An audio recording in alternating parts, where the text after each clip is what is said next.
Hello everyone, welcome to Ridiculous Recordings. I'm Maya Lila, and today we're going to talk about how to play the cello like an absolute beginner. There are just 6 easy steps to achieving this ambitious goal, and with a little practice, you too will be playing like a beginner in no time at all. Ready? Let's get started. The first step to playing cello like a beginner is to hold tension in your body. Any tension is good tension, but the arms and face are the most ideal locations for cellists. The great thing about this step is that you can practice it anywhere. Simply tense your upper body muscles like the Hulk, and then relax. It can also be helpful to clench your jaw and grind your teeth, scowl slightly, and ball your hands into fists. Holding your breath is also an elite tier strategy for maintaining body tension. This first step to playing like a beginner is by far the most important.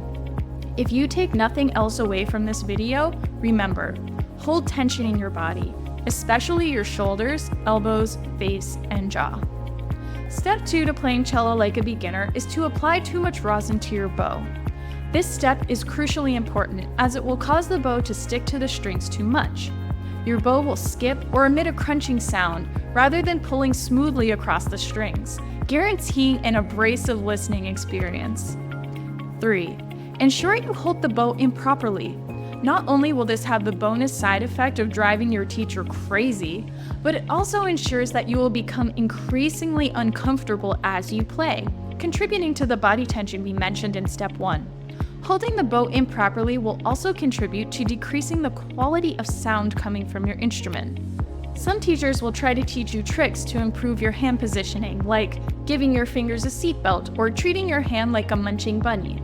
But all of these exercises should be steadfastly ignored to maintain your raw, undeveloped musicality. 4. The fingers on your left hand should be close to the correct position, but just slightly off so the notes don't quite sound right.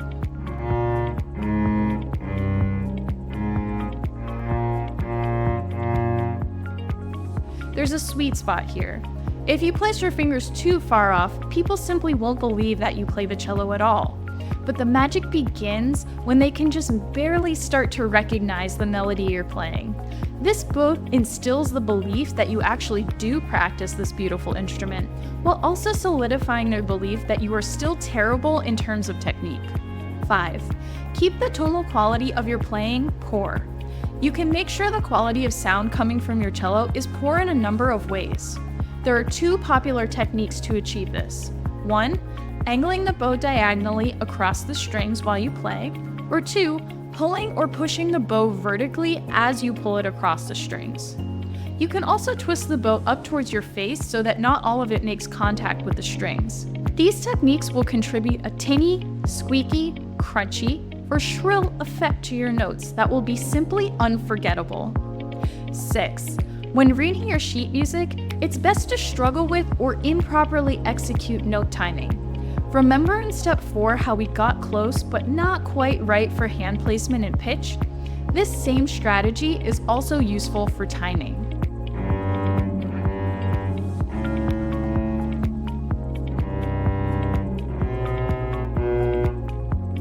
Adding a little variation will keep things light, loose, and easy while making sure your listener knows you aren't a professional. And that's it! When you bring these 6 steps together, you will be sounding like a beginner in no time. Thanks for watching this week's episode of Ridiculous Recordings. Check back in with us next week where we'll discuss how to be perpetually anxious for decades at a time. Until then, keep it outrageous, y'all.